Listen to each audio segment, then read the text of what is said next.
신종 코로나 바이러스로 중국 내 사망자가 1,000명을 넘어서고 국내 확진자도 계속 늘어나면서 국민들의 불안이 커지고 있습니다. 그래서인지 인터넷이나 유튜브를 통해 이상한 정보들이 쫙 퍼지고 있더라고요. 오늘 해스튜브에서는 신종 코로나 바이러스 관련 정보 뻥뻥 가려봅니다. 렛츠고!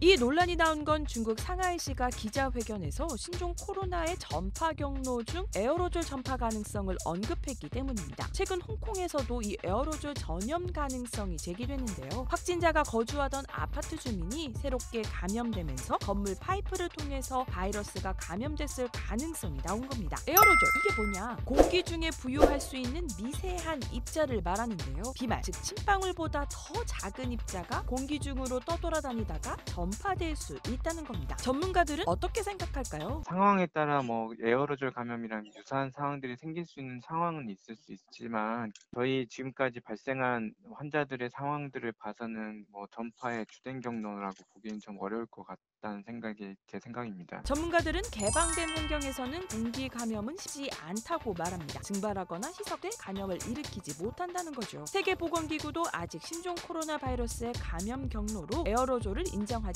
않고 있습니다. 일단 비말 감염과 직접 접촉만 WHO가 확정하는 감염 경로입니다.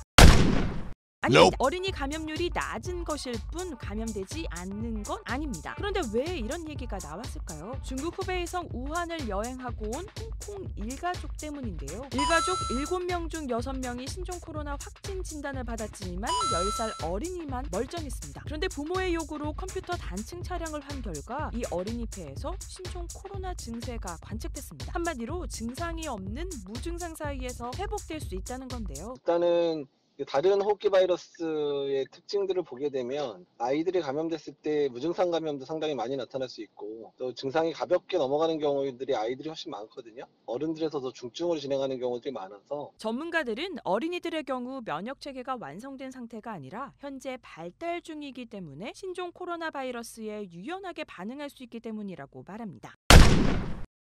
요즘 인터넷 쇼핑을 많이 하잖아요. 특히 해외 직구족들도 많은데요. 신종 코로나 사태가 터지고 난 후 중국 택배에 대한 불안이 커지고 있습니다. 택배를 통해 신종 코로나 바이러스가 감염된 거 아니냐라는 건데요. 그런데 전문가들은 신종 코로나 바이러스가 생존 상태로 국내까지 배송될 가능성은 낮다고 말합니다. 바이러스는 세포 안에서 살아야 되기 때문에 개방된 환경에 노출되면 2에서 3일이면 생존하기 힘들다는 거죠. 세계보건기구도 신종 코로나 바이러스 Q&A 코너를 개설하고 기존 분석에 따르면 코로나 바이러스는 서안이나 소포 등 물체 표면에서는 오래 생존하지 못한다고 설명하기도 했습니다.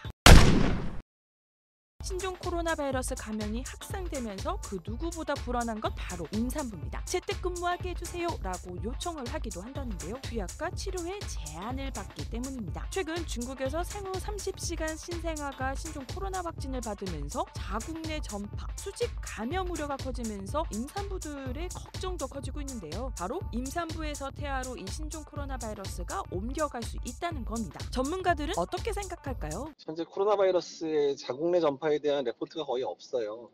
그래서 일단은 가능성은 많이 떨어지겠다. 그리고 일단은 그 부분에 있어서는 연구가 좀 필요하고요. 중국 내 자료들이 좀 수집이 돼야지 될 것 같거든요. 이상 해스튜브였습니다.